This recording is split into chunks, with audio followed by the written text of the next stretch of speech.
Good evening. The news. President Wavel Ramkalawan will participate in the upcoming Indian Ocean Commission Summit, which will take place in Madagascar starting on Thursday. This marks the fifth edition of the summit and will bring together leaders and government representatives from IOC member states. The meeting will focus on key issues affecting small island states and countries in the Indian Ocean. Topics on the agenda include climate change, maritime security, sustainable development, and strategies to strengthen economies in the wake of the COVID-19 pandemic.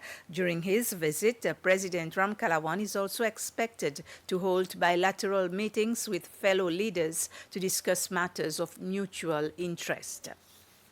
The Finance and Public Accounts Committee of the National Assembly has started holding public hearings with various entities found in the Auditor General's report for 2023. The committee is chaired by opposition leader in the National Assembly, Sebastien Pile. Among the questions that were raised with the Attorney General's office is on the issue of overpaid salaries in addition to unrecovered rent payments. May I just mention the fact that this is audit for 2022, so none of us present here were there during this time. So having checked the records, our latest finding is in fact this payment had been paid because the officer who had left had contacted an officer who is here in our office to make the payment on behalf of that former officer. What I have been informed is the officer who is already there working now has paid this, but there is an issue with the receipt. So we had even spoken to Mrs. Wawo, who was the admin officer who was there at that time. And she also recalls that the amount may have been paid at that time. So it's a matter of, since this happened about 4 years ago, retrieving the records from the bank, and that is what we are attempting now. So from the evidence available, I think I can say that the amount has actually been paid, but it's a matter of locating the evidence, the receipt, and that's where we are at now at this point in time. The next item is rental contributions, which were not deducted.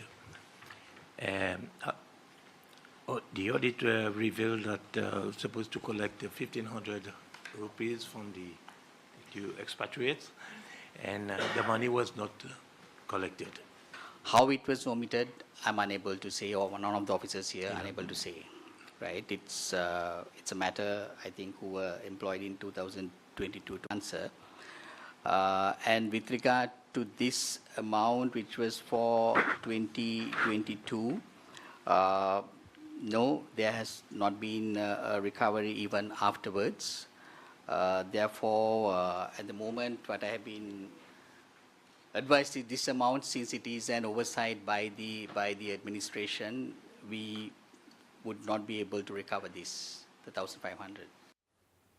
Also before the Finance and Public Accounts Committee this morning was the Infrastructure Agency, SIA. According to the auditor's report, SIA's payroll for 2023 revealed 6 instances where employees had accrued more than the legally permitted 42 days of leave. FPAC member Georges Romain questioned what actions the agency has taken to reduce these excess leave days. The Human Rights Commission also presented before the FPAC today. Chairman Judge Bernardin Renaud expressed confusion regarding which policies the Commission should follow given its independent status. He sought FPAC's assistance to clarify this process. Judge Renaud was responding to FPAC member Churchill Gill's inquiry about a point raised in the Auditor General's report, which noted the Commission's lack of an approved register for wages and salaries. Judge Renaud explained that this is a policy matter the Commission plans to address. The Court of Appeal has concluded its April session where 10 cases were heard, one having been withdrawn by a lawyer at the start of proceedings. Amongst the decisions, the court maintained the 26-year sentence against a Brazilian national and dismissed the case in television brought forward. One of the most high-profile cases involved the Brazilian national Tamira Souza Herbert dos Santos, who was appealing her 26-year prison sentence for importing over 2 kilos of cocaine into the country. Her lawyer argued for a reduced sentence, saying she was a single mother of 2 who committed the crime out of desperation, but the court dismissed the appeal, noting there was no evidence to support her claim of parenthood and emphasized the serious damage the large quantity of drugs could have caused, particularly to the nation's youth. Also dismissed was an appeal by Laura and Mukesh Valabji, directors of the telecom company Intelvision, in a case involving the unauthorized broadcast of the 2019 Africa Cup of Nations. The Supreme Court had ordered the company to pay $60,000 and over 6,000 rupees to MultiChoice Africa. The Court of Appeal upheld that decision. This session was presided over by Justice Matilda Toomey, standing in for President of the Court of Appeals Anthony Fernando. She urged all lawyers to prepare early for the next session, which is set for August, to prevent any delays. In the Arms and Prevention of Terrorism case, a mini-trial continues over a document allegedly signed by former President France Albert René. The document in question is a letter purportedly authorizing the first accused, Mukesh Valabji, to keep an armory at his residence in Mont Blanc.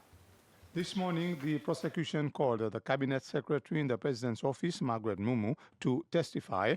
She confirmed that 2 police officers had requested her assistance in locating documents signed by Mr. Rene in the Cabinet of Ministers archives.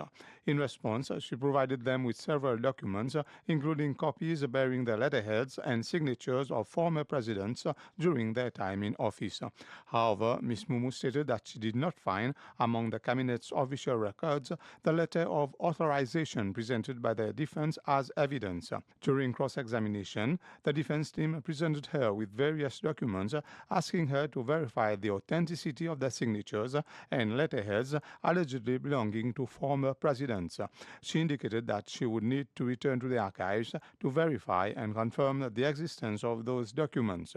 The judge then adjourned the continuation of the trial to this Thursday at 9:30 a.m.